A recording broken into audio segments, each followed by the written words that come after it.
지금 프랑스 국방 역사상 가장 충격적인 사건이 발생했습니다. 2025년 프랑스는 비용 절감을 이유로 중국산 군용 드론을 대량 수입해 실전에 투입했는데요. 그러던 중 사하라 사막에서 진행되던 작전 중 프랑스군 드론 22대가 동시에 폭발하며 참사가 벌어졌습니다. 그 과정에서 지휘관 한 명이 드론 파편에 머리를 크게 다쳐 중태에 빠졌고 현지 병원에서는 살릴 수 없다는 절망적인 판단이 내려졌습니다. 그 순간 프랑스는 뜻밖의 나라에 구조 요청을 보냅니다. 바로 대한민국. 그리고 놀랍게도 한국 의료진은 이 불가능한 상황을 단 72시간 만에 뒤집기 시작했죠. 생과 사의 경계에서 펼쳐진 K의료의 숨막히는 사투. 결국 프랑스 정부는 전 세계 앞에서 이렇게 선언합니다. 한국은 이제 프랑스의 생명의 동맹이다. 지금 그 놀라운 이야기가 시작됩니다. 그 전에 구독과 좋아요 버튼을 눌러주시면 우리 의료진의 실력이 전 세계에 퍼져나갑니다. 그리고 어떤 생명이든 소중하기에 살려야 한다고 생각하신다면 살려라. 중국산은 못 믿겠다 생각하신다면 불매라고 댓글로 남겨주세요. 그럼 사연 바로 시작합니다. 저는 줄리앙 마르탱입니다. 48세, 프랑스 육군 대령이죠. 아프리카 사헬 지역 대테러 작전을 지휘하는 게 제 임무였습니다. 25년간 군복을 입고 살았고 그중 12년을 이곳 사막에서 보냈어요. 모래바람에 섞인 화약 냄새가 이제는 익숙할 정도였습니다. 그날도 평범한 작전이라고 생각했습니다. 말리 북부 키달 지역, 테러 조직의 보급로를 차단하는 임무였어요. 새벽 5시, 아직 어둠이 가시지 않은 사막 위로 우리 부대가 움직이기 시작했습니다. 장갑차 6대, 병력 43명. 저는 선두 차량에 탔고 제 옆엔 작전 참모 피에르 소령과 정보장교 로랑 대위가 있었죠. 사막의 새벽은 차가웠습니다. 손가락 끝이 시릴 정도였어요. 하지만 해가 뜨면 금방 40도를 넘을 거란 걸 알고 있었습니다. 저는 무전기를 점검하며 각 팀의 위치를 확인했어요. 모든 게 계획대로 움직이고 있었습니다. 그때만 해도요. 오전 8시 40분, 우리는 목표 지점에서 3km 떨어진 곳에 있었습니다. 갑자기 정찰병이 소리쳤어요. 대령님, 하늘에 뭔가 있습니다. 저는 고개를 들었습니다. 아침 햇살을 받아 반짝이는 작은 점들이 보였죠. 처음엔 새떼인 줄 알았습니다. 하지만 그건 새가 아니었어요. 드론이었습니다. 22대의 드론이 우리를 향해 날아오고 있었어요. 제 심장이 순간 멈춘 것 같았습니다. 전 부대 대피, 지금 당장 제 목소리가 갈라졌어요. 하지만 늦었습니다. 드론들이 일제히 하강하기 시작했거든요. 폭발음이 사방에서 터졌습니다. 귀가 먹먹해질 정도로 큰 소리였어요. 땅이 흔들렸고 모래바람이 얼굴을 때렸습니다. 저는 본능적으로 몸을 낮췄어요. 하지만 피에르 소령이 제 팔을 잡아당겼습니다. 대령님, 저쪽으로. 우리는 장갑차 뒤로 몸을 던졌죠. 그 순간이었습니다. 제 바로 옆에서 드론 한 대가 폭발했어요. 섬광이 눈을 찔렀고 뜨거운 충격파가 온몸을 덮쳤습니다. 저는 공중으로 떠올랐다가 땅에 내동댕이 쳐졌어요. 입안에서 피맛이 났습니다. 귀에선 고막이 찢어질 것 같은 이명이 울렸죠. 정신을 차렸을 때 저는 모래 위에 누워 있었습니다. 하늘이 보였어요. 구름 한 점 없이 파란 하늘이었죠. 이상했습니다. 소리가 하나도 들리지 않았거든요. 마치 세상이 멈춘 것 같았어요. 고개를 돌리려고 했지만 움직이지 않았습니다. 몸이 말을 듣지 않았어요. 누군가 제 얼굴을 흔들었습니다. 입술이 움직이는 게 보였지만 소리는 들리지 않았어요. 시야가 흐릿해졌습니다. 뭔가 따뜻한 게 이마에서 흘러내렸죠.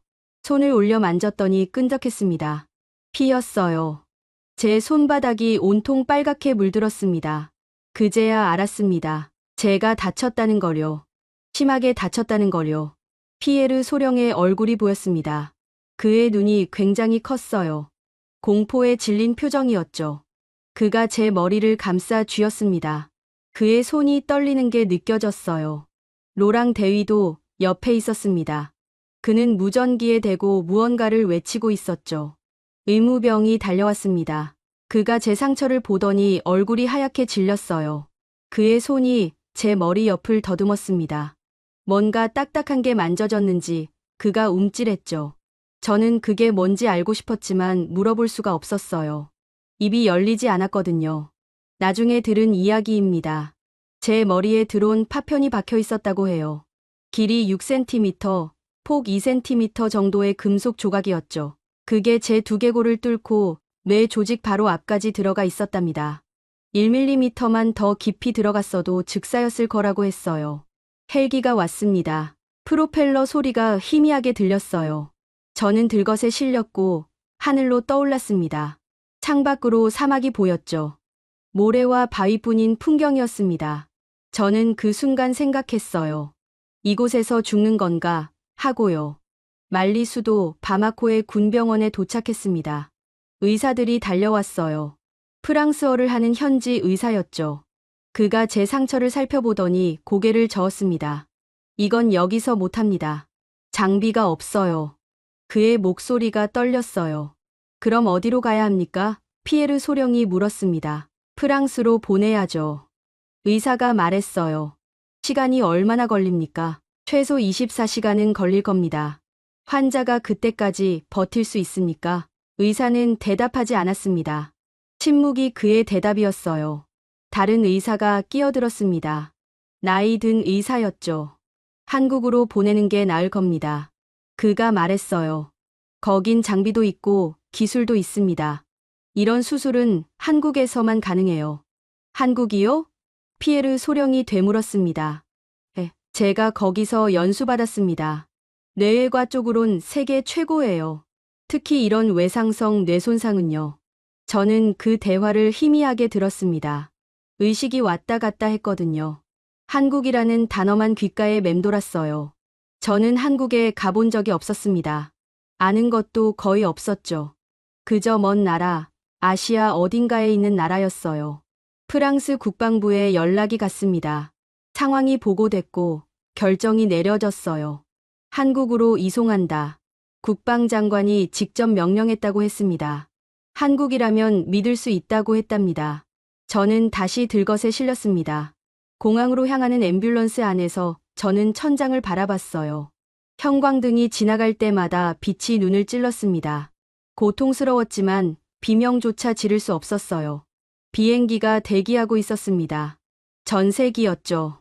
프랑스 공군이 급히 준비한 의료 수송기였어요. 저는 기내로 옮겨졌습니다. 의료 장비들이 빼곡했고 군의관 3명이 동행했어요. 그중 1명이 한국 군의관이었습니다.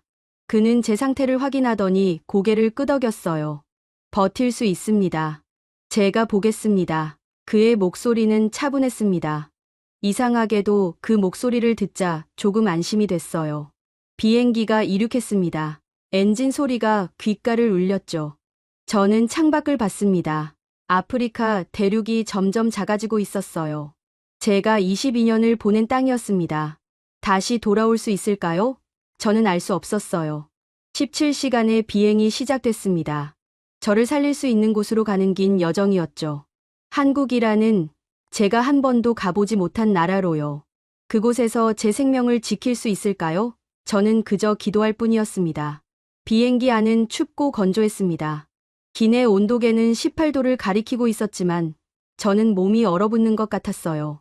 담요를 3장이나 덮었는데도 떨림이 멈추지 않았습니다. 한국 군의관이 제 손목을 잡고 맥박을 재더니 간호사에게 뭔가 지시했어요. 체온이 떨어지고 있습니다. 가온 담요 추가하고 수액 온도 올려주세요. 그의 이름은 김태준이었습니다. 36살, 대한민국 국군수도병원 소속 군의관이라고 자신을 소개했어요. 그는 프랑스어를 유창하게 했습니다. 파리 제육대학에서 2년 동안 연수받았습니다라고 했죠. 그의 손길은 정확했고 목소리는 흔들림이 없었어요. 이륙한 지 2시간쯤 지났을 때였습니다. 제 머리가 욱신거리기 시작했어요. 마치 두개골 안에서 누군가 망치질을 하는 것 같았죠. 저는 신음을 흘렸습니다. 김태준 군의관이 즉시 다가왔어요. 대령님, 저를 보세요. 고개를 끄덕일 수 있습니까? 저는 고개를 움직이려 했지만 통증이 더 심해졌습니다. 그가 제 눈동자를 펜라이트로 비췄어요. 동공 반응이 느려지고 있습니다. 뇌압이 상승하는 것 같습니다. 프랑스 군의관이 급히 물었습니다. 지금 수술해야 합니까? 아닙니다. 여기선 불가능해요. 감압 주사로 버텨야 합니다. 김태준 군의관이 약병을 꺼냈습니다. 만니톨 200ml, 급속 주입 준비하세요. 주사 바늘이 제 팔에 꽂혔습니다. 차가운 액체가 혈관을 타고 흐르는 게 느껴졌어요. 몇 분이 지나자 통증이 조금씩 가라앉았습니다.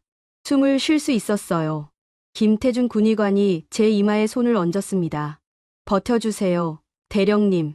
15시간만 더 버티면 됩니다. 15시간. 그게 얼마나 긴 시간인지 그때는 몰랐어요. 비행은 계속됐습니다. 창밖으론 끝없는 구름이 펼쳐져 있었어요. 하얗고 부드러워 보였지만 저에겐 그저 넘어야 할 장벽처럼 느껴졌습니다. 피에르 소령이 제 옆에 앉아 있었어요. 그는 한마디도 하지 않았지만 그의 손이 제 손을 꼭 쥐고 있었죠. 미안합니다, 대령님. 그가 작게 말했습니다. 제가 더 빨리 경고했어야 했습니다. 저는 고개를 저으려 했어요. 하지만 움직일 수 없었죠. 그건 누구의 잘못도 아니었습니다. 전쟁터에선 누구나 희생자가 될 수 있으니까요. 5시간이 지났습니다. 기내식이 나왔지만 저는 먹을 수 없었어요. 입안이 바짝 말랐고 삼키는 것조차 힘들었습니다. 간호사가 얼음 조각을 제 입술에 대주었어요. 차가운 감촉이 혀끝에 닿았고 조금씩 녹아내렸죠. 그게 제가 마신 전부였습니다. 8시간째 난기류를 만났습니다. 비행기가 심하게 흔들렸어요.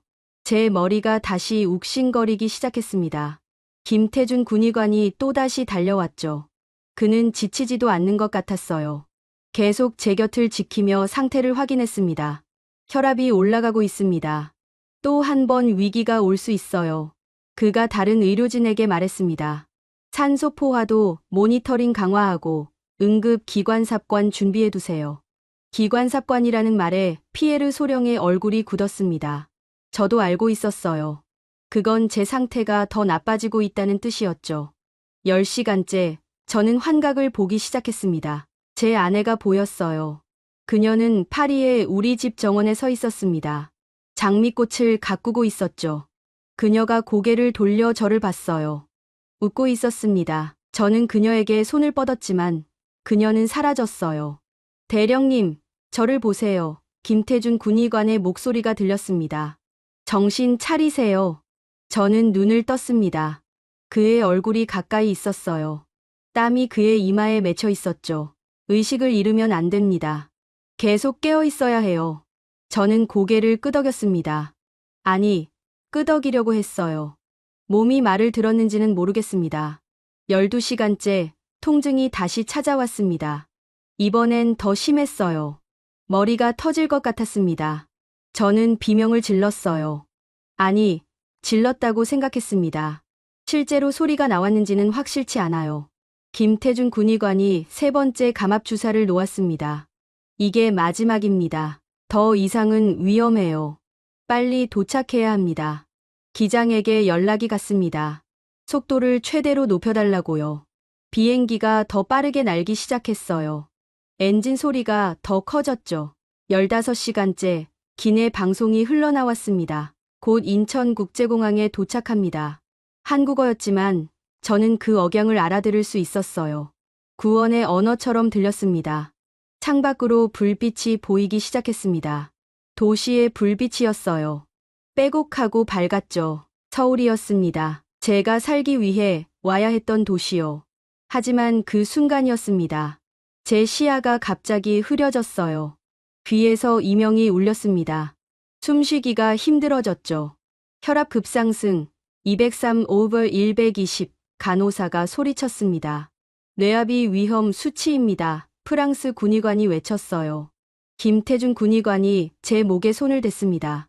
맥박 1분에 130, 빈맥입니다.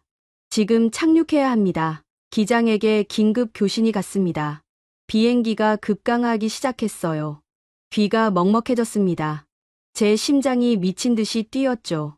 활주로 확보, 3분 후 착륙, 기장의 목소리가 들렸습니다. 3분, 저는 3분을 버텨야 했어요. 2분, 1분, 바퀴가 땅에 닿는 소리가 들렸습니다. 충격이 몸을 흔들었어요. 비행기가 활주로를 달렸습니다. 점점 느려지더니 멈췄죠. 문이 열렸습니다. 차가운 공기가 밀려 들어왔어요. 한국의 공기였습니다. 저는 그 공기를 들이마셨어요. 차갑고 깨끗했습니다. 의료팀 대기 중입니다. 누군가 소리쳤습니다. 저는 들것에 실려 밖으로 나왔습니다. 밤하늘이 보였어요. 별이 많았습니다. 파리보다 별이 더 많이 보이는 것 같았어요. 앰뷸런스가 대기하고 있었습니다. 한국 의료진이 달려왔어요. 하얀 가운을 입은 사람들이었죠. 그들의 움직임은 빨랐지만 당황하지 않았습니다. 훈련된 움직임이었어요. 삼성서울병원으로 직행합니다. 수술팀 대기 중입니다. 한 의사가 말했습니다. 저는 앰뷸런스에 실렸습니다. 사이렌이 울렸어요. 차가 달리기 시작했죠. 창밖으로 서울의 야경이 스쳐 지나갔습니다. 높은 건물들, 밝은 간판들, 끝없이 이어지는 도로들. 저는 이 도시에서 살 수 있을까요? 아니면 이곳에서 죽게 될까요? 앰뷸런스가 병원에 도착했습니다. 응급실 입구가 환하게 빛나고 있었어요. 자동문이 열렸고 저는 안으로 들어갔습니다. 의료진이 쏟아져 나왔습니다. 10여 명은 됐어요. 모두 저를 위해 대기하고 있었던 겁니다. 한밤중인데도요. 한 의사가 다가왔습니다. 나이는 50대 중반쯤 돼 보였어요. 그가 제 손을 잡았습니다. 줄리앙 대령님, 저는 김윤호입니다. 신경외과 교수입니다. 제가 수술하겠습니다. 안심하세요. 우리가 살리겠습니다. 그의 목소리는 확신에 차 있었습니다. 저는 그 순간 알았어요. 저는 살 거라고요. 이 사람들이 저를 살릴 거라고요. 눈물이 흘러내렸습니다. 제가 울고 있다는 걸 깨달았어요. 두려움 때문이 아니었습니다. 안도감 때문이었죠. 17시간의 여정이 끝났습니다. 이제 진짜 싸움이 시작될 차례였어요. 응급실은 전쟁터처럼 빠르게 돌아갔습니다. 의료진이 제 주위를 둘러쌌어요. 누군가는 혈압을 재고, 누군가는 심전도를 붙이고, 또 누군가는 체열을 했습니다. 모든 게 동시에 일어났지만 혼란스럽지 않았어요. 오케스트라처럼 조화로웠죠. 김윤호 교수가 제 머리 위에 서서 상처를 살폈습니다. 그의 손가락이 조심스럽게 제 두피를 더듬었어요. 파편이 박힌 부분에 닿았을 때 그가 숨을 들이켰습니다. CT 찍어야 합니다. 지금 즉시요.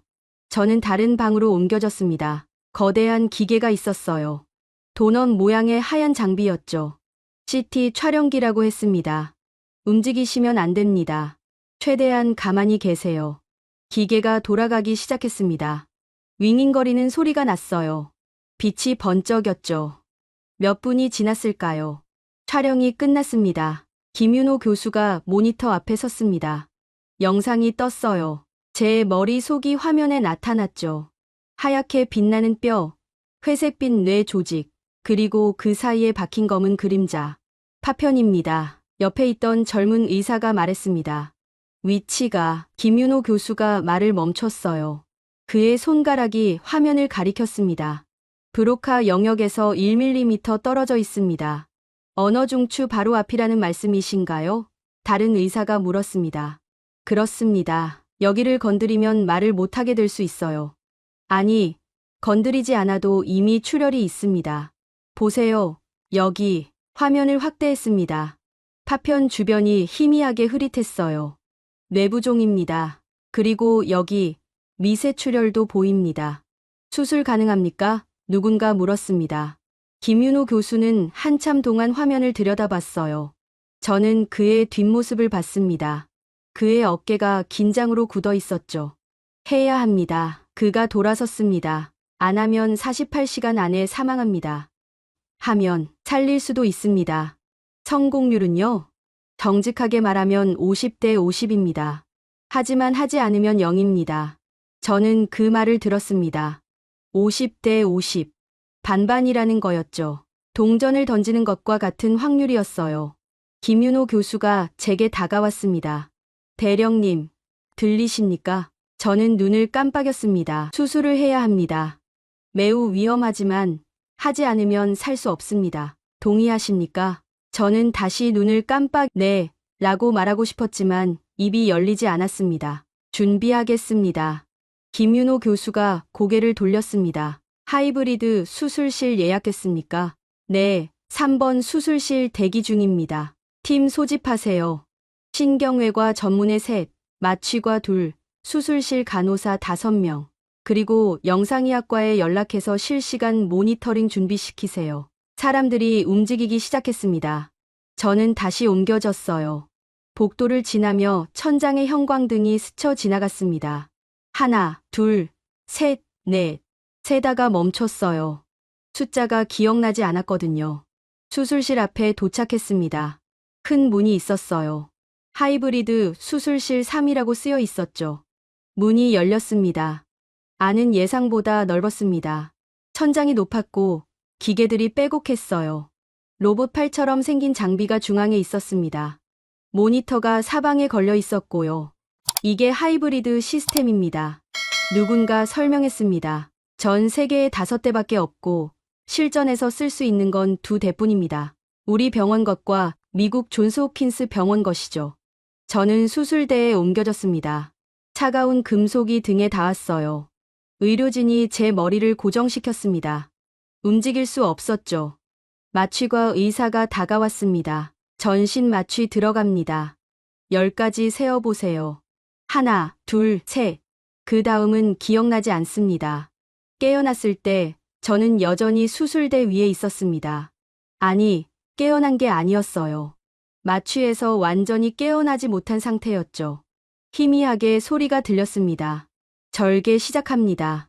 혈압 안정적입니다. 모니터 확인, 뇌압 수치 정상 범위입니다. 시간이 흘렀습니다. 얼마나 흘렀는지 알 수 없었어요. 때때로 목소리가 들렸죠. 두개골 열었습니다. 경막 보입니다. 파편 위치 확인됐습니다. 예상보다 깊숙이 박혀 있습니다. 주변 혈관이 압박받고 있어요. 조심해야 합니다. 김윤호 교수의 목소리였습니다. 그의 목소리는 여전히 침착했어요. 3D 내시경 들어갑니다. 뭔가 기계 소리가 났습니다. 부드러운 모터 소리였어요. 화면 나옵니다. 보이십니까? 네, 선명합니다. 파편 가장자리가 보입니다. 혈관이 바로 옆에 있습니다. 0.3mm 간격입니다.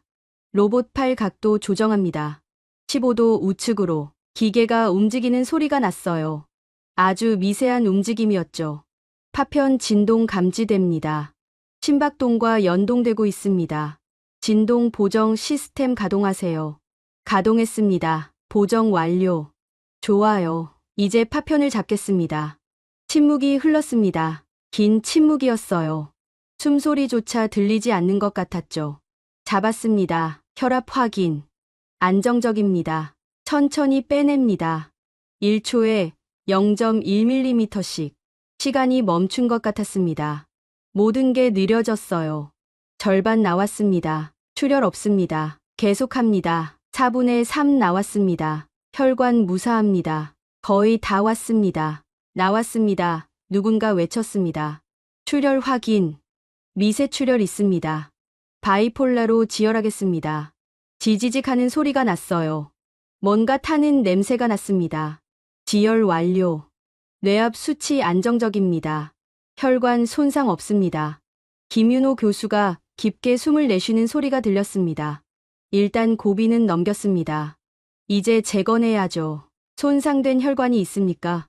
네, 여기 미세혈관이 2개 파열됐습니다. 봉합해야 합니다. 마이크로 봉합사 준비됐습니다. 10배율로 확대하세요.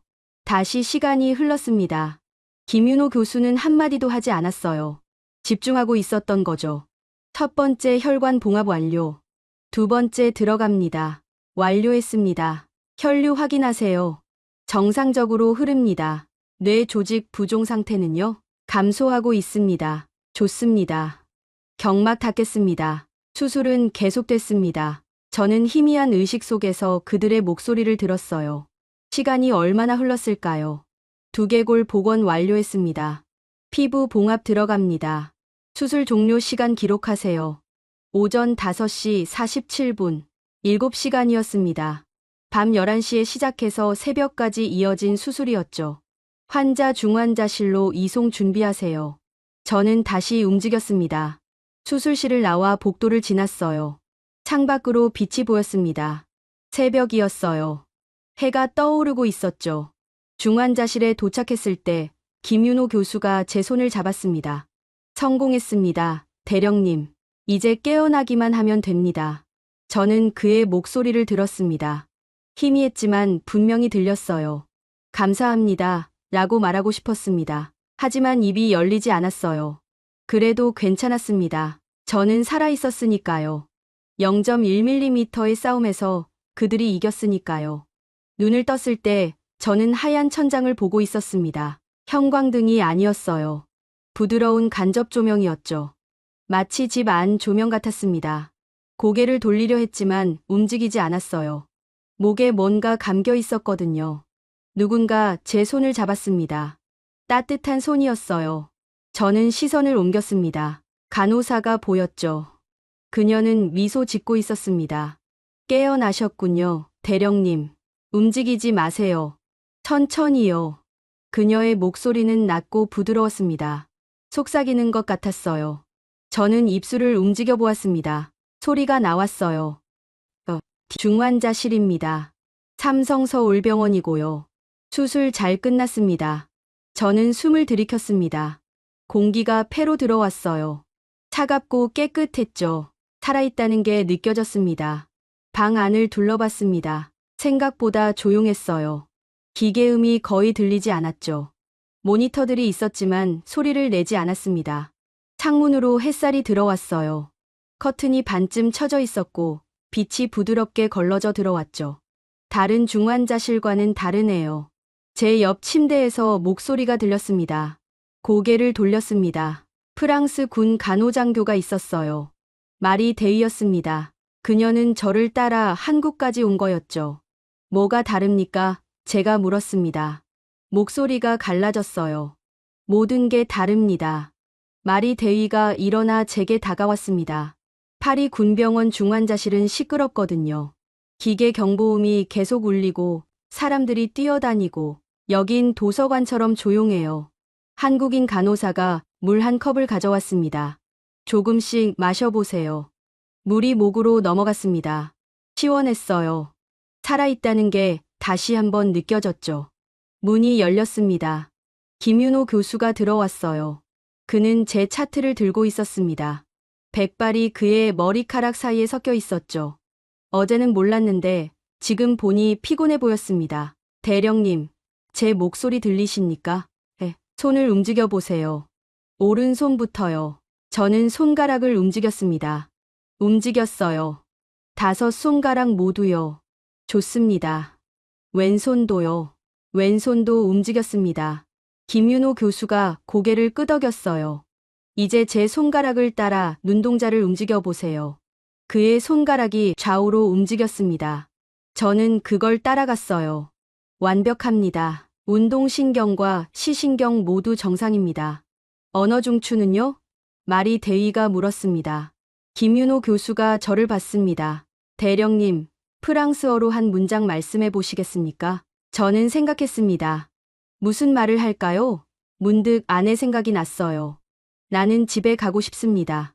말이 나왔습니다. 분명하게요. 김윤호 교수가 미소 지었습니다. 성공입니다. 뇌 손상 없이 수술 끝냈습니다. 마리 대위가 눈물을 글썽였습니다. 그녀는 고개를 돌려 눈물을 훔쳤어요. 김윤호 교수가 의자를 끌어당겨 앉았습니다. 이제부터가 진짜 싸움입니다. 수술은 시작일 뿐이에요. 회복이 중요합니다. 얼마나 걸립니까? 제가 물었습니다. 최소 6개월입니다. 길면 1년도 걸릴 수 있어요. 재활 치료를 병행해야 하고 감염 관리도 철저히 해야 합니다. 여기서 다 하는 겁니까? 그렇습니다. 우리 병원엔 재활의학과가 따로 있습니다. 물리치료사, 작업치료사, 언어치료사가 팀으로 움직입니다. 문이 다시 열렸습니다.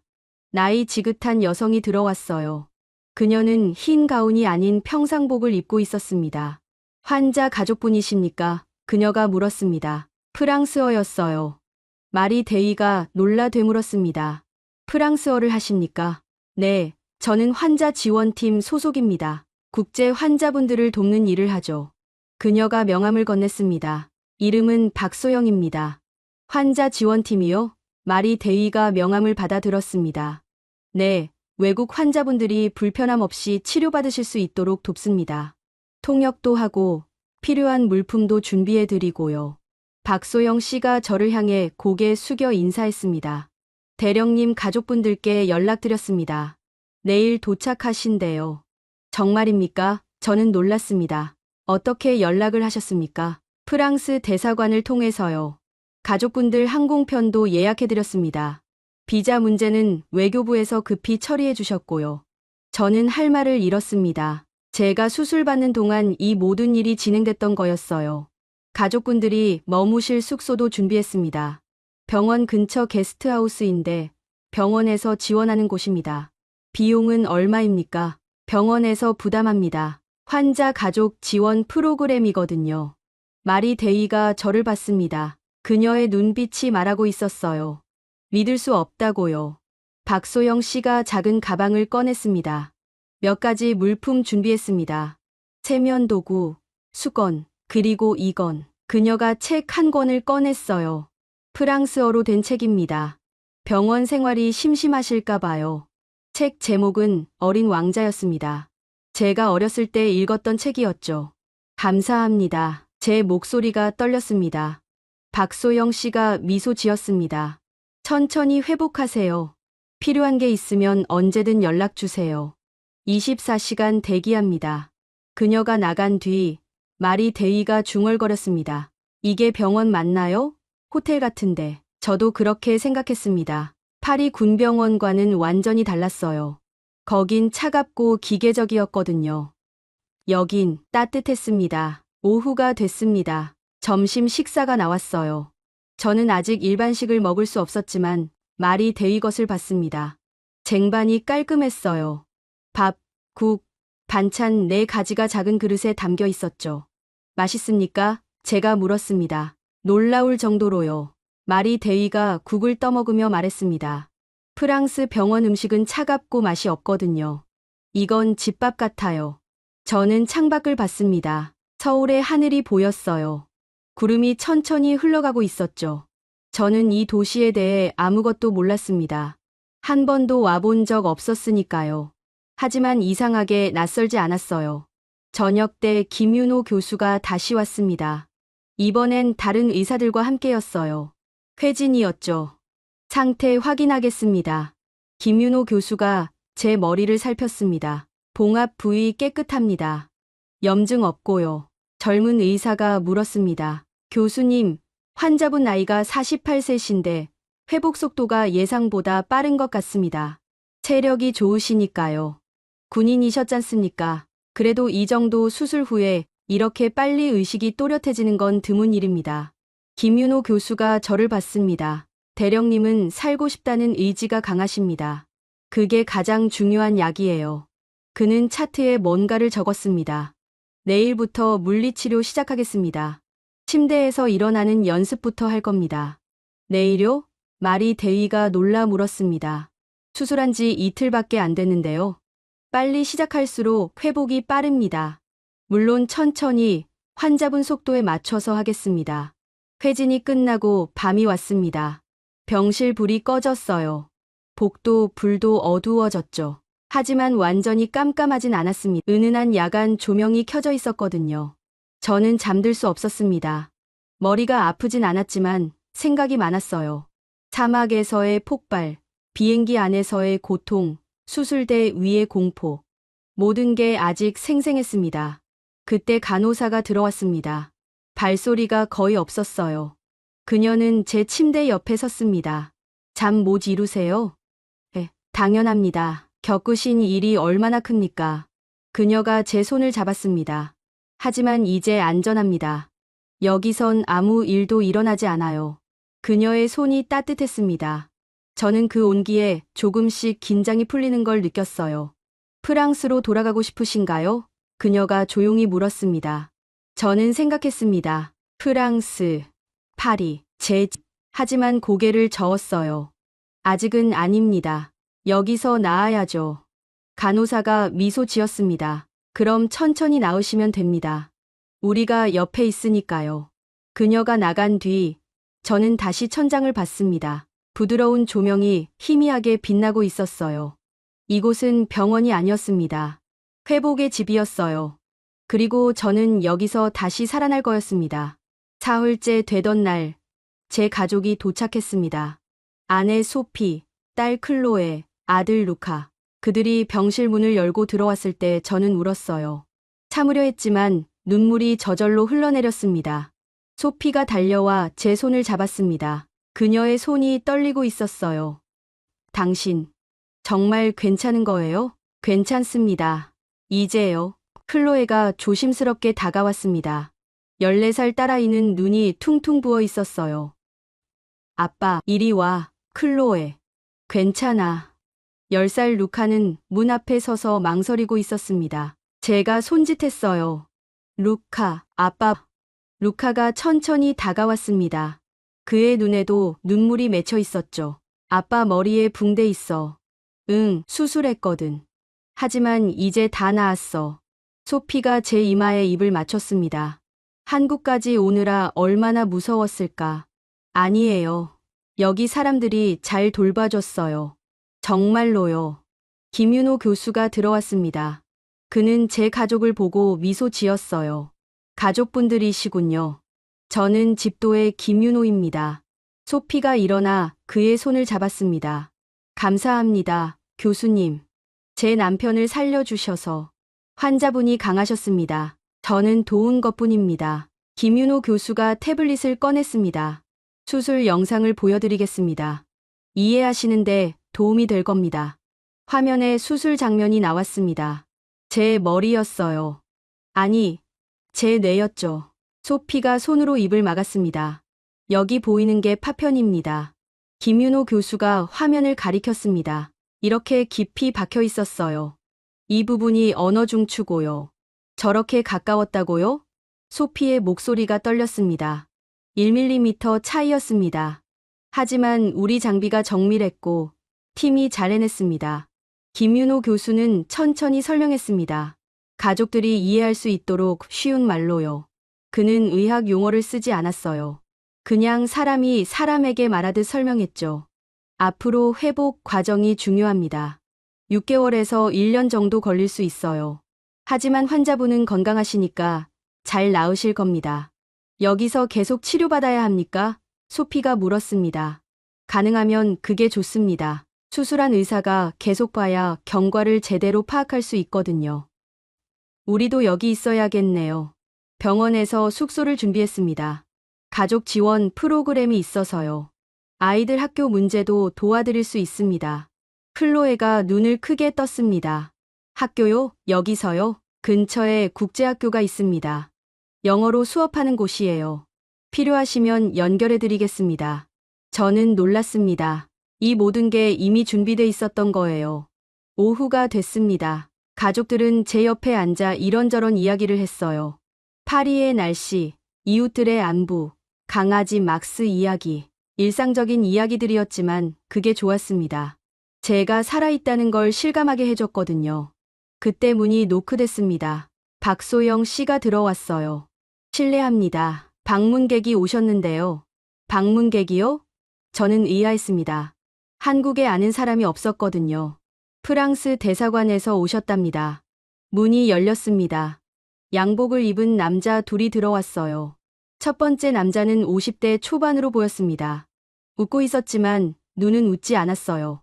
마르탱 대령님, 뵙게 돼 영광입니다. 저는 프랑스 대사관 문화 담당 참사관 장 리크 도베르입니다. 그가 명함을 건넸습니다. 저는 명함을 받았어요. 뭔가 이상했습니다. 문화 담당이 왜 저를 찾아온 걸까요? 이쪽은 제 동료 피에르 르블랑입니다. 두 번째 남자가 고개 숙여 인사했습니다. 그는 젊었어요. 30대 중반쯤 돼 보였죠. 하지만 그의 눈빛이 날카로웠습니다. 쾌차하신다니 다행입니다. 도베르가 말했습니다. 대사님께서 안부 전하라고 하셨습니다. 감사합니다. 그런데 도베르가 주위를 둘러봤습니다. 잠깐 단둘이 이야기할 수 있을까요? 소피가 저를 봤습니다. 저는 고개를 끄덕였어요. 괜찮아요. 잠깐만요. 가족들이 나갔습니다. 박소영 씨도 나가려 하자 도베르가 말했습니다. 통역은 필요 없습니다. 우리끼리 프랑스어로 하겠습니다. 박소영 씨가 문을 닫았습니다. 방에는 저와 두 남자만 남았어요. 도베르가 의자를 끌어당겨 앉았습니다. 그의 표정이 변했어요. 미소가 사라졌죠. 대령님, 솔직히 말씀드리겠습니다. 여기 한국 의료 기술이 좋긴 하지만 과장된 면도 있습니다. 저는 눈살을 찌푸렸습니다. 무슨 말씀이십니까? 수술이야 성공했지만 재활은 프랑스에서 하는 게 낫습니다. 우리 발드그라스 군병원에도 훌륭한 시설이 있거든요. 하지만 집도이가 여기 계십니다. 경과를 봐야 한다고 했어요. 영상으로 공유하면 됩니다. 요즘 원격 진료가 발달했잖습니까? 르블랑이 끼어들었습니다. 저는 둘을 번갈아 봤습니다. 뭔가 이상했어요. 이들의 말투가 자연스럽지 않았습니다. 왜 그러십니까? 제가 여기 있는 게 문제라도 됩니까? 도베르가 잠시 침묵했습니다. 그러더니 몸을 앞으로 기울였어요. 대령님, 프랑스로 돌아가시면 더 나은 지원을 받으실 수 있습니다. 정부 차원의 특별 프로그램도 있고요. 구체적으로 뭡니까? 보상금, 훈장, 그리고 그가 목소리를 낮췄습니다. 조기 복귀 지원. 대령님 나이면 아직 진급 기회도 있지 않습니까? 저는 그제야 알았습니다. 이들이 원하는 게 뭔지요. 여기 머물면 안 되는 이유가 뭡니까? 정확히 말씀해 주십시오. 도베르와 르블랑이 눈빛을 교환했습니다. 도베르가 입을 열었어요. 정치적인 문제입니다. 한국이 프랑스 군 지휘관을 치료했다는 게 너무 부각되고 있습니다. 프랑스 의료 기술에 대한 의문이 제기될 수 있어요. 그게 사실 아닙니까? 말리에선 수술 못한다고 했습니다. 말리는 아프리카입니다. 우리 본토 병원과는 다르죠. 저는 화가 치밀었습니다. 제 목숨이 정치적 문제라는 겁니까? 그렇게 오해하지 마십시오. 우리는 대령님을 위해 나가주십시오. 제 목소리가 커졌습니다. 지금 당장요. 도베르가 일어섰습니다. 대령님, 진정하십시오. 우리는 그때 문이 벌컥 열렸습니다. 병원 보안요원 2명이 들어왔어요. 그 뒤로 김윤호 교수가 보였습니다. 무슨 일입니까? 김윤호 교수가 물었습니다. 환자분과 사적인 이야기 중입니다. 도베르가 말했습니다. 환자분 혈압이 올라가고 있습니다. 간호사가 모니터를 가리켰습니다. 스트레스를 받으시면 안 됩니다. 김윤호 교수가 두 남자를 봤습니다. 나가주시겠습니까? 환자 안전이 최우선입니다. 우리는 대사관 직원입니다. 권한이. 여긴 대한민국이고 여기는 병원입니다. 환자 보호가 우선입니다. 김윤호 교수의 목소리가 단호했습니다. 보안요원들이 앞으로 나섰습니다. 도베르와 르블랑은 어쩔 수 없이 나갔어요. 문이 닫혔습니다. 김윤호 교수가 제게 다가왔어요. 괜찮으십니까? 그냥 기분 나쁜 사람들이었습니다. 저분들, 진짜 대사관 직원 맞습니까? 저는 깜짝 놀랐습니다. 왜 그렇게 생각하십니까? 명함을 확인했습니다. 프랑스 대사관에 그런 이름의 직원은 없답니다. 제 등에 식은땀이 흘렀습니다. 그럼 저들은 누굽니까? 모릅니다. 하지만 병원 보안팀에서 조사 중입니다. 걱정 마십시오. 이곳은 안전합니다.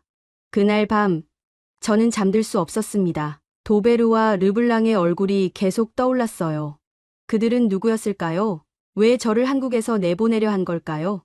다음 날 아침, 박소영 씨가 왔습니다. 그녀의 표정이 심각했어요. 대령님, 어제 방문객들에 대해 말씀드릴 게 있습니다. 누구였습니까? 중국 정보원으로 추정됩니다. 프랑스 대사관 직원으로 위장했던 거죠. 중국이요? 왜요?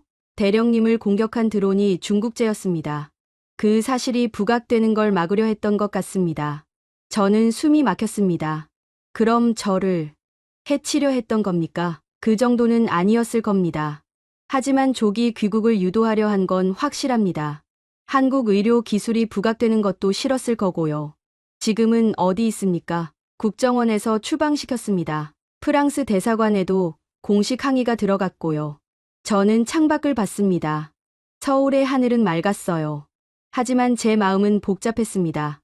오후에 진짜 프랑스 대사가 왔습니다. 그는 정식 외교관 신분증을 보여줬어요. 마르탱 대령님, 어제 일은 정말 유감입니다.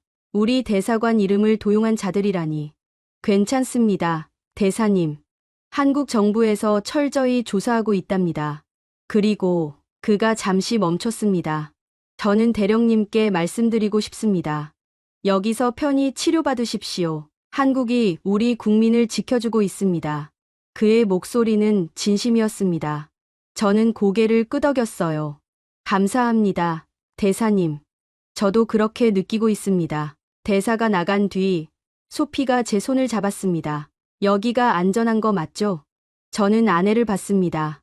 네, 여기가 제일 안전합니다. 이 사람들이 저를 지켜줄 겁니다. 그리고 저는 확신했습니다.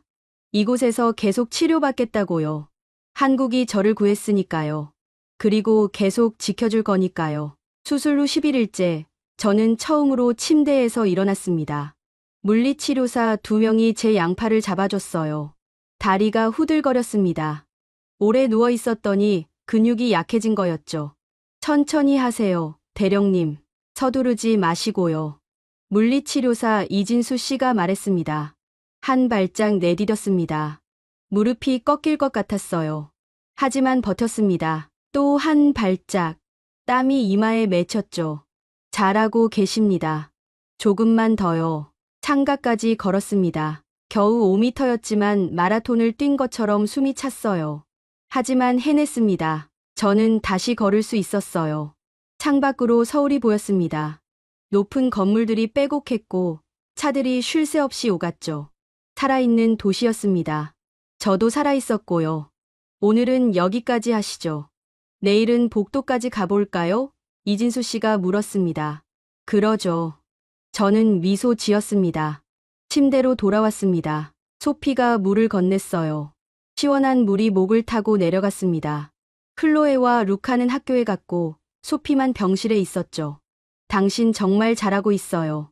소피가 제 손을 잡았습니다. 당신이 있어서 가능한 일입니다. 점심을 먹었습니다. 이제 일반식을 먹을 수 있었어요. 밥과 국, 반찬이 나왔죠. 김치라는 음식도 있었습니다. 처음엔 맵다고 생각했는데 점점 익숙해졌어요. 오후 2시쯤이었습니다. 갑자기 몸이 으슬으슬했어요. 추운 것 같았습니다.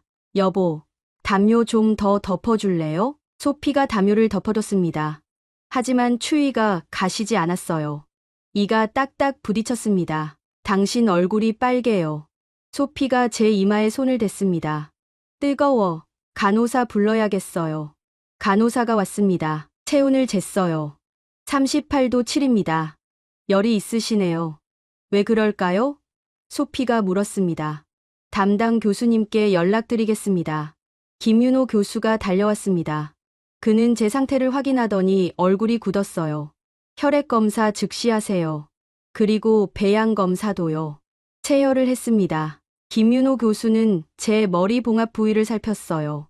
여기 조금 부어 있습니다. 감염입니까? 제가 물었습니다. 아직 모릅니다. 결과 나올 때까지 기다려봐야죠. 1시간이 지났습니다. 열은 더 올라갔어요.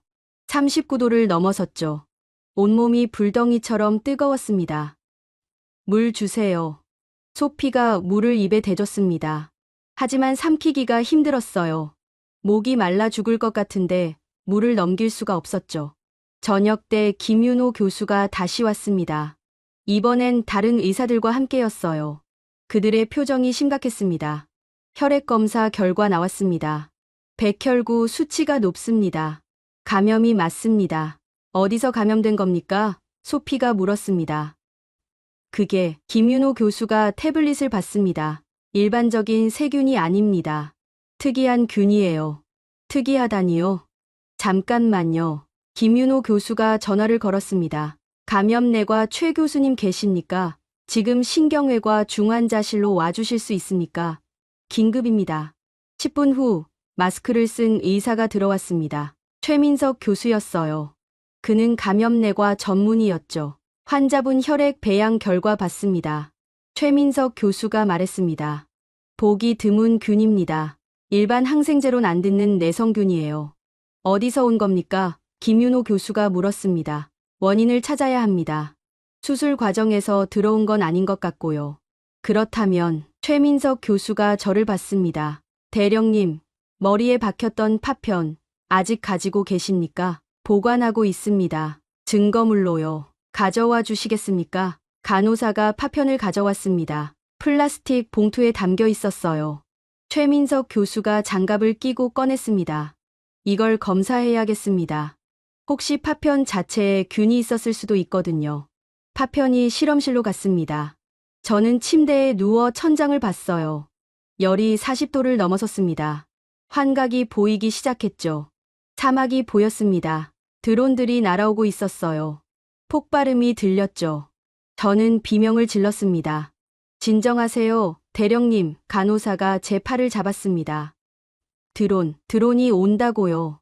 여기엔 드론 없습니다. 안전해요. 하지만 저는 계속 봤어요. 불길이 보였고 연기가 보였습니다. 동료들이 쓰러지고 있었죠. 소피가 울고 있었습니다. 제발 괜찮아요. 당신 잃을 수 없어요.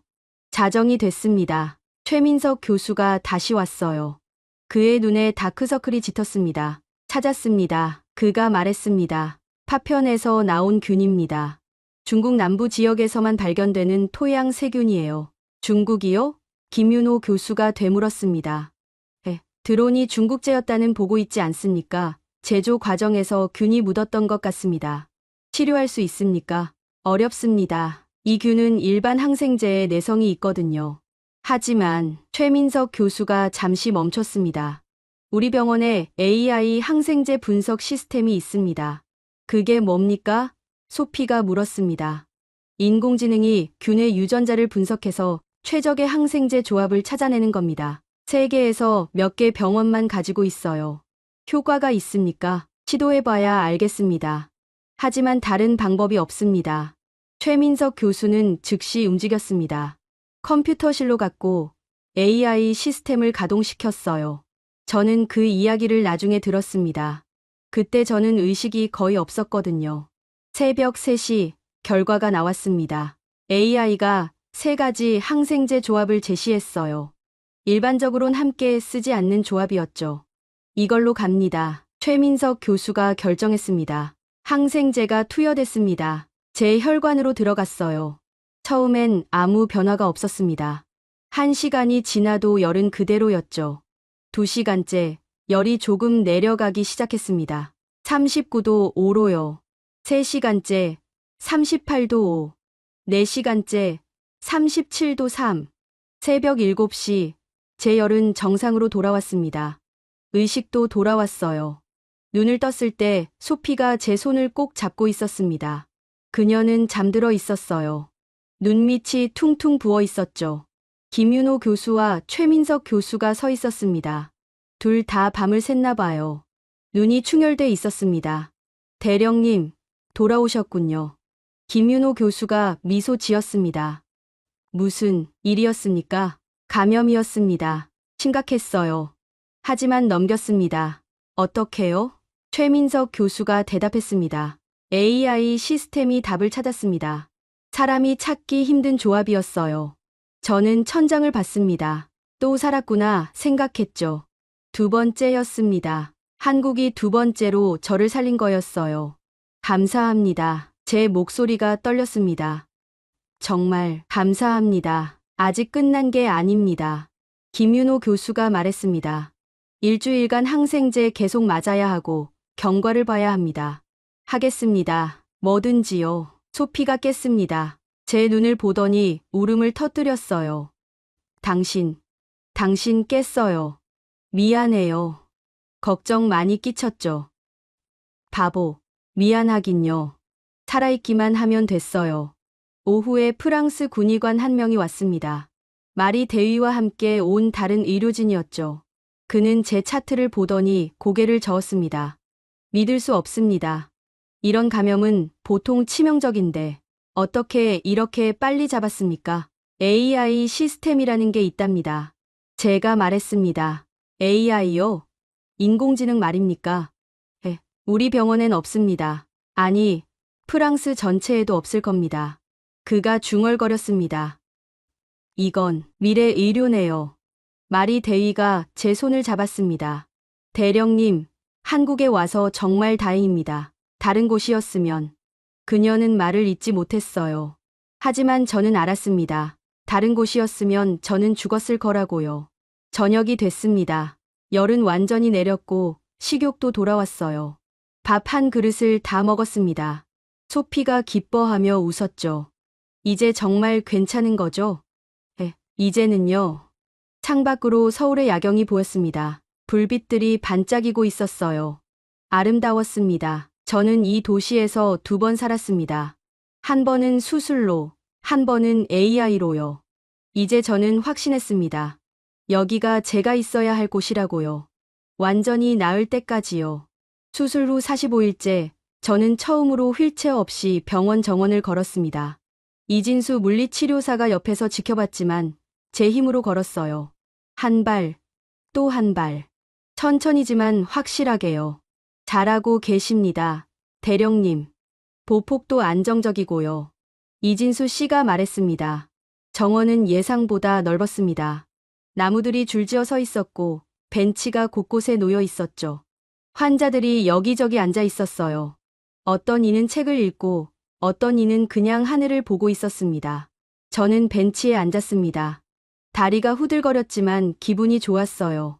바람이 불었습니다. 시원했죠. 햇살이 따뜻하게 내려왔고요.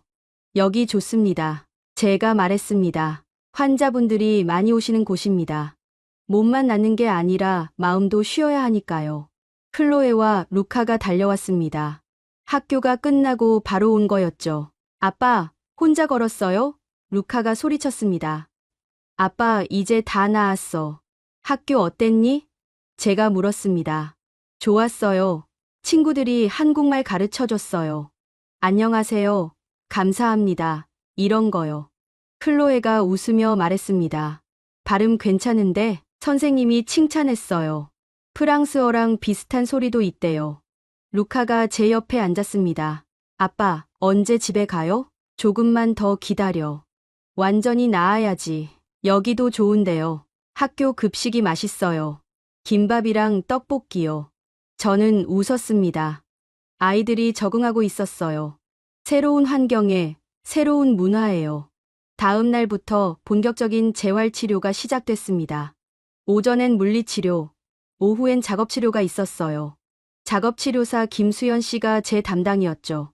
대령님, 이제 일상 동작 연습할 겁니다.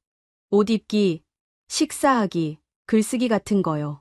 아직 필요합니까? 제 손은 멀쩡한데요. 뇌 수술 후엔 미세한 협응력이 떨어질 수 있습니다. 확인해 봐야 해요. 김수연 씨가 펜을 건넸습니다. 제 이름을 써보시겠어요? 저는 펜을 잡았습니다. 종이에 이름을 썼어요. 줄리앙 마르탱. 글씨가 삐뚤삐뚤했습니다. 예전 같지 않았어요. 정상입니다. 시간이 지나면 돌아올 겁니다.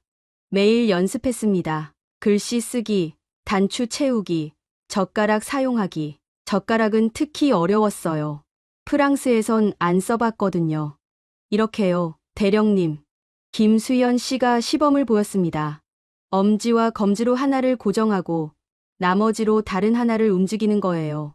저는 따라했습니다. 콩을 집으려 했지만 계속 떨어졌어요. 10번, 20번, 30번. 41번째에 성공했습니다. 해냈습니다. 저는 소리쳤어요. 김수연 씨가 박수쳤습니다. 잘하셨어요.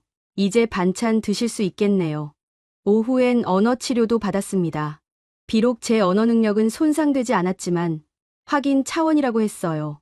대령님, 프랑스어로 긴 문장 말씀해 보시겠어요? 언어 치료사가 물었습니다. 저는 생각했습니다. 뭐라고 할까요? 저는 한국에서 새로운 삶을 얻었습니다.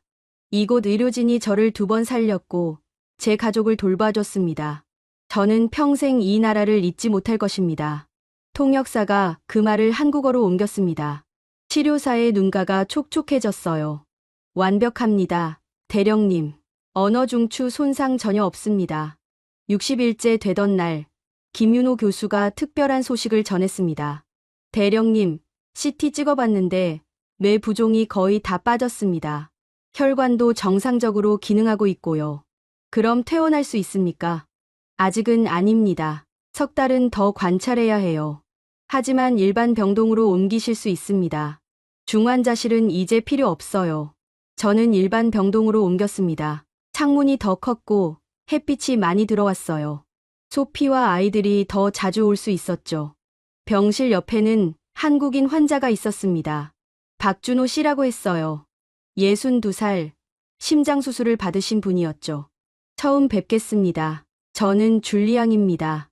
아, 프랑스에서 오신 분이시죠. 소문 들었습니다. 박준호 씨가 웃었습니다. 소문이요? 병원에 소문 안 나겠습니까? 프랑스 군인이 한국에서 목숨 구했다고요. 대단하신 겁니다. 저는 부끄러웠습니다. 저는 그냥 운이 좋았을 뿐입니다. 운도 실력입니다. 이 병원 선택하신 것도 실력이고요. 박준호 씨는 말이 많았습니다. 한국 이야기, 서울 이야기, 음식 이야기를 해줬어요. 통역사를 통해서였지만 재미있었습니다. 퇴원하시면 우리 집에 놀러 오세요. 제 아내가 불고기 잘 만듭니다. 그러고 싶네요. 70일째, 저는 병원 밖으로 나갔습니다. 외출 허가를 받은 거였죠. 소피와 아이들이 함께였어요. 어디 가고 싶으세요? 박소영 씨가 물었습니다. 그녀가 안내를 맡았어요. 아무 데나 좋습니다. 서울을 보고 싶습니다. 차를 타고 시내로 갔습니다. 강남대로를 지나고 한강을 건넜어요. 강물이 넓게 펼쳐져 있었습니다. 다리 위에 사람들이 걷고 있었죠. 저기 보이는 게 남산타워입니다. 박소영 씨가 가리켰습니다. 높은 탑이 보였어요. 꼭대기에서 빛이 반짝이고 있었죠. 올라갈 수 있습니까? 물론입니다. 가시죠. 남산타워에 올랐습니다. 전망대에서 서울 전체가 보였어요. 끝없이 펼쳐진 건물들, 산들, 강이요. 숨이 멎을 것 같았습니다. 아름답습니다. 제가 중얼거렸습니다. 이 도시가 아빠를 살렸어요. 클로에가 말했습니다. 그래서 더 아름다워 보이나 봐. 저녁을 먹으러 갔습니다. 한식당이었어요. 불고기와 된장찌개가 나왔죠. 맛있습니까? 박소영 씨가 물었습니다. 환상적입니다. 병원 음식보다 훨씬 낫네요. 병원 음식도 좋다면서요? 소피가 웃었습니다. 그건 그렇죠. 하지만 이건 차원이 다릅니다. 밥을 다 먹고 나왔을 때 밤이었습니다. 거리에 불이 켜져 있었어요. 간판들이 형형색색 빛나고 있었죠. 아빠, 저기 사람 많아요. 루카가 소리쳤습니다. 명동이었습니다. 사람들로 가득했어요. 젊은이들이 웃으며 걷고 있었고 가게마다 손님들이 넘쳤죠. 활기차네요. 제가 말했습니다. 서울은 잠들지 않는 도시입니다. 박소영 씨가 말했습니다. 저는 그 말이 마음에 들었습니다. 잠들지 않는 도시, 저를 깨운 도시요. 병원으로 돌아왔을 때 저는 피곤했지만 행복했습니다. 바깥 공기를 마셨고 사람들을 봤고 삶을 느꼈으니까요. 다음 날 아침 김윤호 교수가 왔습니다. 어제 외출 어떠셨습니까? 좋았습니다. 정말요. 얼굴이 밝아지셨네요. 그게 최고의 치료입니다. 그가 차트를 보며 말했습니다. 대령님, 이제 진지하게 이야기할 게 있습니다. 무엇입니까? 복귀요. 군으로 돌아가고 싶으십니까? 저는 잠시 생각했습니다. 군대, 제 인생이었죠.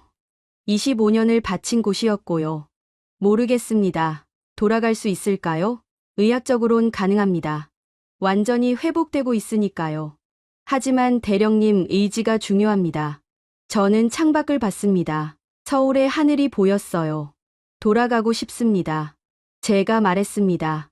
하지만 예전과 같진 않을 겁니다. 저는 변했으니까요. 당연합니다. 죽을 뻔했다가 살아난 사람이 안 변할 수 있겠습니까? 김윤호 교수가 제 어깨를 두드렸습니다. 천천히 생각하세요. 시간은 많습니다. 그날 오후 프랑스 국방부에서 전화가 왔습니다. 장군이었어요. 제 직속 상관이었죠. 줄리앙, 그동안 어땠나? 잘 지냈습니다, 장군님. 거의 다 나았습니다. 그래? 다행이군. 들었네. 한국 의사들이 대단하다고. 그렇습니다. 제 목숨을 2번 구했습니다. 자네 복귀 문제 때문에 전화했네. 준비됐나? 저는 숨을 들이켰습니다. 언제쯤 원하십니까? 서두르진 않겠네. 완전히 나은 다음에. 하지만 우린 자네가 필요하네. 경험 많은 지휘관이니까. 감사합니다, 장군님. 최선을 다하겠습니다. 전화를 끊고 나서 저는 생각했습니다. 복귀, 사막으로 돌아가는 거였어요. 드론이 날던 곳, 제가 쓰러진 곳으로요. 무섭지 않았습니다. 오히려 해야 할 일이 있다는 게 기뻤어요. 살아있다는 증거니까요. 저는 창밖을 봤습니다. 해가 지고 있었어요. 노을이 하늘을 붉게 물들이고 있었죠. 저는 빛을 보고 있었습니다. 삶의 빛을요. 그리고 그 빛은 한국에서 왔습니다. 수술 후 112일째, 퇴원일이 정해졌습니다. 석 달 반 동안 이 병원이 제 집이었어요. 이제 떠나야 했죠. 프랑스로 돌아가는 게 아니었습니다. 서울에서 외래 치료를 받으며 지낼 예정이었거든요. 아침 일찍 김윤호 교수가 왔습니다. 그는 마지막 검진을 했어요. 뇌 기능 완벽합니다. 운동신경, 언어 능력, 인지 기능 모두 정상이에요. 정말 다 나은 겁니까? 의학적으론 그렇습니다. 물론 정기 검진은 계속 받아야 하고 무리는 하시면 안 되지만요. 김윤호 교수가 제 손을 잡았습니다. 대령님, 잘 싸우셨습니다. 저희도 최선을 다했고요. 교수님이 없었으면 저는 여기 없습니다. 팀워크였습니다. 혼자서는 못했을 거예요. 오전 10시 퇴원식이 있었습니다. 병원 로비에서 열렸어요. 생각보다 많은 사람이 모였습니다. 의료진, 간호사들, 물리치료사들, 그리고 제가 입원하는 동안 알게 된 환자들까지요. 병원장이 나왔습니다. 60대 중반의 온화한 분이었어요. 마르탱 대령님, 오늘 퇴원을 진심으로 축하드립니다. 대령님의 회복은 우리 병원 전체의 기쁨입니다. 박수가 터져 나왔습니다. 저는 일어나 고개를 숙였어요. 그때 문이 열렸습니다. 프랑스 대사가 들어왔어요. 그의 뒤로 프랑스 무관, 그리고 제 부대 동료들이 보였죠. 피에르 소령과 로랑 대위였습니다. 줄리앙, 피에르 소령이 달려왔습니다. 우리는 포옹했어요. 살아있구나. 정말 살아있어. 덕분입니다. 다들 덕분이에요. 프랑스 대사가 앞으로 나왔습니다. 그의 손에 작은 상자가 있었어요.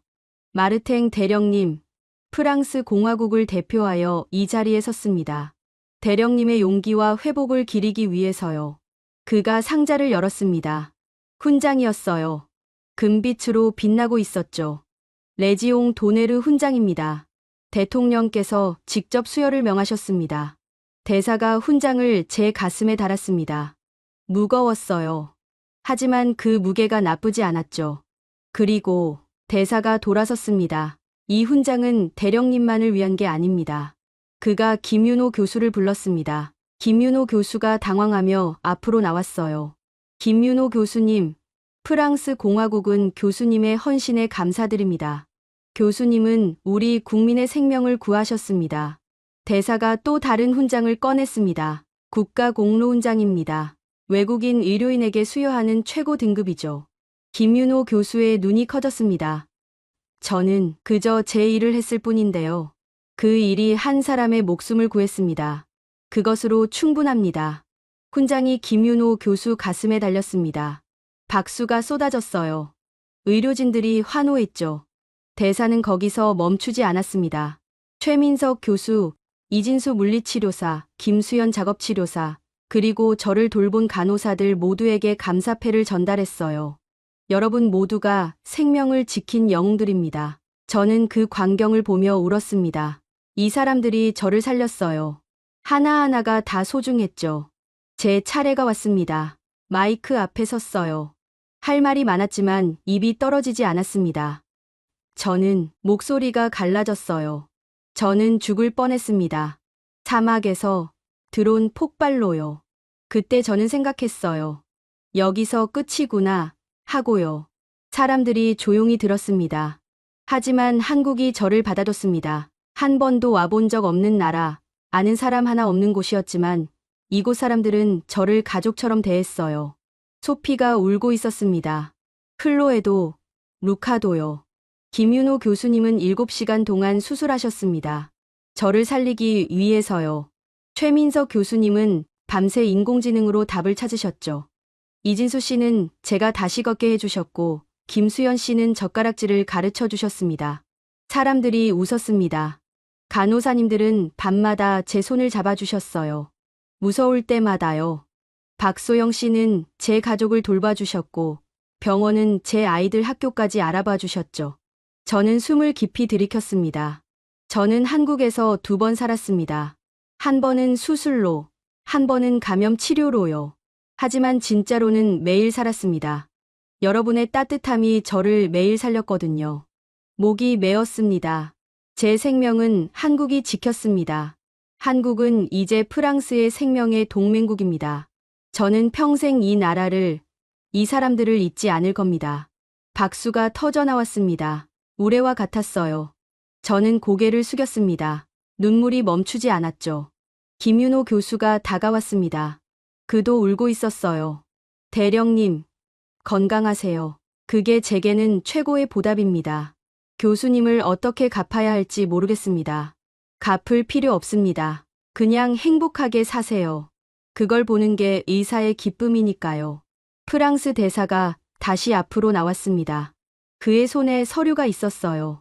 오늘 이 자리에서 중요한 발표를 하겠습니다. 프랑스 국방부와 대한민국 보건복지부가 협약을 체결했습니다. 서류를 펼쳤습니다. 군 의료 기술 교류 협정입니다. 프랑스 군의관들이 한국에서 연수받고 한국 의료진은 프랑스에서 경험을 쌓는 거죠. 재난 상황에서도 협력하기로 했습니다. 병원장이 서명했고 대사도 서명했습니다. 이 협약은 마르탱 대령님 덕분에 가능했습니다. 대령님이 다리가 되어주셨어요. 저는 몰랐습니다. 제 치료가 이런 결과를 낳을 줄은요. 오후에 기자회견이 있었습니다. 한국 기자들과 프랑스 기자들이 모였어요. 대령님, 한국 의료에 대해 어떻게 생각하십니까? 한 기자가 물었습니다. 세계 최고입니다. 기술만이 아니에요. 사람을 대하는 태도, 환자를 보는 시선이 다릅니다. 여기선 환자가 숫자가 아니라 사람입니다. 프랑스로 돌아가실 계획이십니까? 결국엔 돌아가겠죠. 하지만 서둘지 않을 겁니다. 여기서 완전히 회복하고 싶으니까요. 그리고 저는 잠시 멈췄습니다. 제 아이들이 여기 학교를 좋아합니다. 조금 더 있을 것 같아요. 군으로 복귀하실 겁니까? 그게 제 의무니까요. 하지만 예전과는 다를 겁니다. 저는 이제 생명의 소중함을 더 잘 알게 됐거든요. 마지막 질문이 나왔습니다. 한국인들에게 하고 싶은 말씀이 있습니까? 저는 카메라를 똑바로 봤습니다. 감사합니다. 정말로요. 여러분이 저를 살렸습니다. 여러분의 기술로, 여러분의 마음으로요. 저는 프랑스로 돌아가서도 한국을 기억할 겁니다. 제 심장이 뛸 때마다요. 이 심장이 뛰는 건 여러분 덕분이니까요.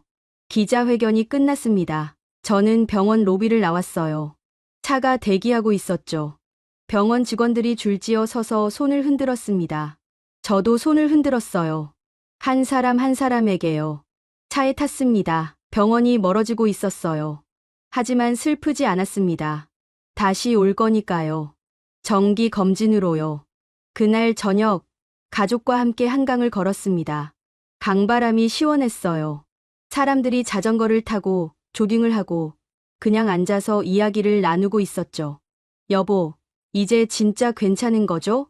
소피가 물었습니다. 진짜로요. 다행이에요. 정말 다행이에요. 클로에와 루카가 앞서 걸었습니다. 치킨을 먹자고 졸라대고 있었어요. 한국 치킨이 프랑스보다 맛있다면서요. 저는 하늘을 올려다봤습니다. 별이 보였어요. 밝게 빛나고 있었죠. 사막에서 쓰러진 날도 별이 보였습니다. 하지만 그때와 지금은 달랐어요. 그때는 죽음의 별이었지만 지금은 삶의 별이었으니까요. 저는 한국에서 다시 태어났습니다. 새로운 삶을, 새로운 의미를요. 그리고 이 나라를, 이 사람들을 평생 잊지 못할 겁니다. 여러분은 언제 한국이 따뜻하다고 느끼셨나요? 제게 한국은 생명을 준 나라입니다. 의술로만이 아니라 마음으로요. 이 이야기가 여러분 마음에 닿았다면 구독과 좋아요 부탁드립니다. 그리고 댓글로 여러분의 생각을 들려주세요. 감사합니다. 감사합니다. 감사합니다. 감사합니다. 감사합니다. 감사합니다.